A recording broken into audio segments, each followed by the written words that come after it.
I find myself in the current situation as Christina, receiving a demanding phone call for money. The unidentified man on the other end insists I bring $5,500 to the park immediately. His persistent repetition of the demand reflects his lack of rationale and shame. Startled by his sudden shout, I hesitantly respond, acknowledging my understanding. Curiosity prompts me to question the man's identity, to which he falls silent, seemingly realizing the potential consequences of revealing himself. Despite his reluctance, he resumes his aggressive demands, dismissively stating, "Who cares who I am? Just bring the money quickly." Recognizing the futility of further conversation, I take a guess, suggesting he might be Victor. The man stumbles over his words, confirming my suspicion. Astonished that my brother-in-law, Victor, would think I wouldn't recognize his voice when calling from his own phone, I wonder why he is demanding money from me. As I ponder this, Victor admits his true intention. Both he and my husband, Edward, work at the same metalworking factory, with ambitions to inherit it. According to Victor, Edward is involved in fraudulent activities, embezzling $5,500 from the company. Shocked, I find it hard to believe Edward would engage in such behavior. Considering Edward's lack of interest in materialistic pursuits and his seemingly content lifestyle, I question the motive behind the embezzlement. Victor's explanation raises doubts, especially considering his own track record as a careless and unreliable individual who is fond of gambling. Despite potential inaccuracies, Edward's version of events appears more credible than Victor's own account. I've heard rumors that Victor has leaned on Edward for loans on multiple occasions, and while he's always managed to repay them, there's a lingering doubt about his financial stability. It's plausible to consider that Victor's current predicament might be pushing him to desperate measures. Unable to seek assistance from Edward or others due to the pressure of repayment, he likely saw me as an easy target to extort money from. As I contemplated this unsettling possibility, Victor interrupted my thoughts, prompting me to acknowledge his presence. Despite my shock, Victor continued his coercive tone, urging me to handle the situation discreetly and procure the money secretly. Recognizing the potential gravity of the situation, I felt adamant about not succumbing to his demands without proof. In a bid to test Victor's claims, I inquired about evidence implicating Edward in the alleged embezzlement. I anticipated Victor's unpreparedness for such a question, yet to my surprise, he asserted having evidence but refused to reveal it immediately. Sensing his reluctance, I proposed a rendezvous the following day at the company office for a proper review of the evidence. Although Victor insisted on a swift resolution, I remained skeptical, suspecting his intent to fabricate evidence. With Edward unreachable in France due to work commitments, I found myself isolated in dealing with the situation. It dawned on me that Victor's timing was strategic, adding another layer of frustration to an already complex scenario. Resigned to the reality of handling the matter independently, I resolved to confront Victor the next day, determined to unearth the truth behind his accusations and safeguard against potential manipulation. Following Victor's instructions, I made my way to the factory office. Outside, I took a moment to gather myself, inhaling deeply before discreetly activating the record function on my mobile phone. Inside the office, I found Victor surrounded by clerks. "Hello, Victor," I greeted him, and he ushered me into the reception room. Opening a laptop, Victor presented several invoices and purchase orders, asking if I understood them. Confirming my past experience as a clerk, he directed my attention to a document labeled as an invoice, with a total amount, including tax, of $5,500. Upon hearing this, I couldn't help but speak up, realizing the apparent deception. Victor, attempting to justify the situation, claimed that Edwards had processed the transaction independently without involving the clerks. Despite his excuses, the fabricated nature of the invoice was evident, lacking the usual format. Choosing not to confront him directly, I decided to let Victor further incriminate himself, touching the pen in my chest pocket discreetly. I questioned Victor about Edward's involvement. His confirmation prompted him to suggest that I pay the $5,500 quietly for the benefit of both myself and Edwards. As Victor pressed for payment, I sought an opportunity to secure evidence. Pretending to stagger, I dramatically knocked the laptop's keyboard, pressing a specific key twice. In the chaos, Victor panicked, fearing the deletion of evidence. Seizing the moment, I suggested it was accidental, allowing him to reassure me about a backup. With the document file closed and the laptop shut, Victor approached, emphasizing the need for payment now that I had seen the evidence. Seizing on an upcoming family gathering at Dad's house over the weekend, Victor hinted at discussions about company succession, urging me to pay up for my own good. Keeping my intentions veiled, I mentioned a meeting at my father-in-law Borden's house regarding the company's future, substituting for Edwards, who was currently in France. Victor advised bringing the money to the family gathering, leaving me to contemplate my next move as he laughed with an unsettling tone. Exiting the reception room, I left the office behind. I was taken aback to find Victor's wife, Violet, waiting for me unexpectedly. "Hello, Christina," she greeted me coolly. Her demeanor suggested she was aware of Victor's threats, which instantly put me on edge. While Victor might not be the sharpest, Violet was a different story altogether. She possessed a sharp intellect, albeit one used for dubious purposes, often employing sly and deceitful tactics to get her way. Attempting to maintain composure, I acknowledged that I had heard Victor's side of the story. Violet wasted no time in scrutinizing me, and I braced myself for what was to come. "Thank you for the advice, but I have no intention of complying," I asserted, hoping to make a swift exit. However, before I could leave, Violet seized my arm and deftly retrieved my mobile phone from my pocket. With a sinking feeling, I watched as she accessed the recorded conversation between Victor and me. Her accusation hung heavy in the air, leaving me unable to respond.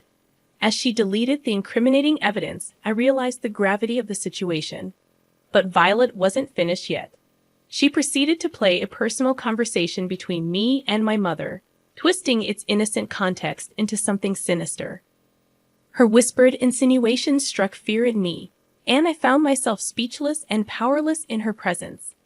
As she returned my phone to my pocket, her veiled threats lingered, leaving me with no choice but to comply with her demands.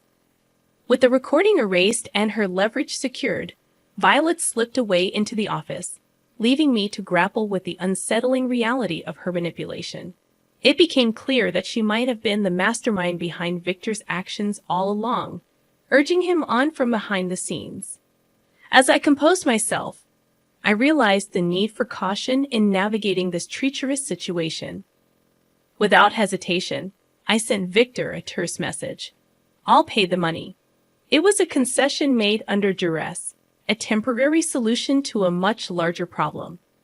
I had no intention of giving in to Violet's demands, but sending that one misleading message was crucial. It would make her feel secure, preventing her from tampering with the recording of our conversation. Without her manipulation, it would be challenging to hold her accountable for her deceitful actions. She was cunning, no doubt, but I was determined to outsmart Victor, whose weaknesses lay in his gambling habits. As the weekend approached, I found myself reinvigorated, ready for what lay ahead. Upon arriving at my in-laws' house, I noticed Victor and his wife had just arrived as well.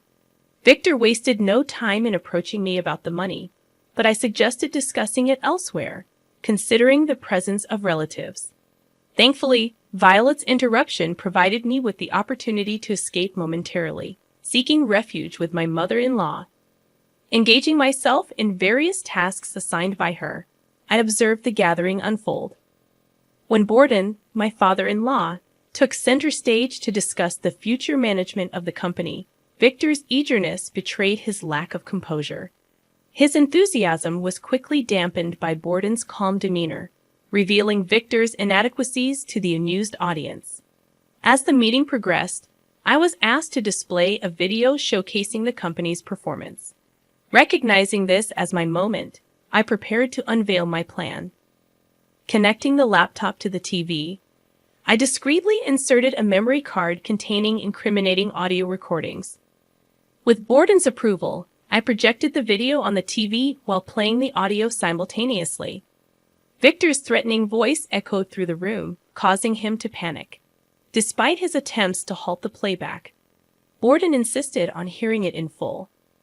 As the recording continued, Violet's expressions shifted from confusion to realization.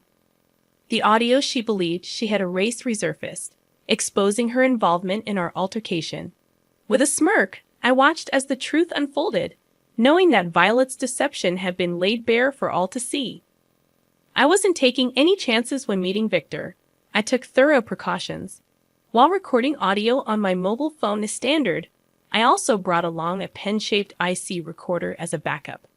That additional measure proved critical. Victor's confusion was palpable when confronted with the incriminating evidence.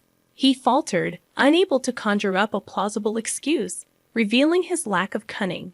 In contrast, Violet swiftly attempted to deflect blame onto me, claiming it was a trap I had set.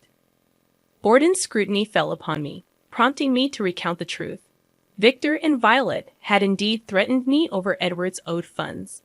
However, Victor's insistence on the absence of evidence posed a significant hurdle. Even with the audio recordings I presented, their dismissal left me at a loss.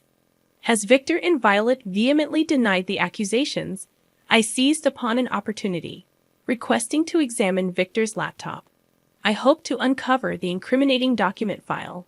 Despite Victor's protests, Borden handed over the laptop. Yet to my dismay, the file was nowhere to be found. Disappointment clouded Borden's expression as he faced the dilemma of conflicting testimonies.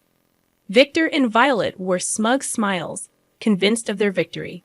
With no evidence to support my claims, the situation seemed dire. However, I wasn't ready to concede defeat just yet.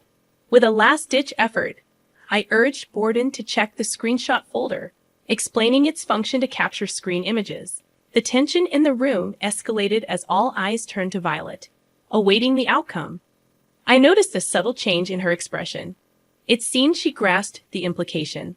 A simple button press could capture a screenshot of the computer screen. I found it. This is it, labeled as an invoice, I declared. Borden's stern gaze fell upon Victor, who, in turn, shot a panicked look at Violet. Confused, Violet slumped in apparent defeat. When Victor presented the fake invoice, he failed to notice my discreet action of pushing my hand against the keyboard. In that moment, I had taken a screenshot without naming the file. Although Victor remained oblivious, the slight screen flicker during the process had potentially gone unnoticed. Violet, thinking that deleting the document file erased all evidence, had underestimated the swiftness of a screenshot. My strategic message indicating intent to pay had played a role in lowering their guard. However, I acknowledged that this method might not always be foolproof. Borden, convinced by my proof, reprimanded Victor and Violet on the spot. Victor, cornered, confessed to the dire situation stemming from his gambling debts, breaking down into tears. Violet, too, admitted to orchestrating the scheme to coerce money from me. Confronted by the gathered relatives, Victor and Violet had to issue a profound apology. Legally, this situation could be considered extortion, but as a family matter, I hesitated to escalate it further. Regardless, Borden decided that having individuals like Victor within the company was detrimental. Consequently, he terminated Victor's employment and disowned him, foregoing any severance pay. The burdened couple left town, grappling with their debts, but interestingly, they did not divorce. It appeared that Violet couldn't bear to abandon a sobbing Victor. Later, a business associate informed Edwards about Victor and Violet's struggles. Despite taking odd jobs, they couldn't escape their debtors. In desperation, they sought refuge in a factory they had dealt with, begging the owner to take on their debt in exchange for working on the premises. Presently, they continue as living workers in that factory. With Victor gone, Edwards was determined to be the successor to the factory. Reflecting on the situation, I realized the need to be more supportive of Edward's despite everything. In the end, I couldn't help but acknowledge Violet's compassion, as abandoning someone so hopeless was beyond my comprehension. Yet, I remained firm in my belief that Edwards, with his intelligence and character, was incomparably better than Victor.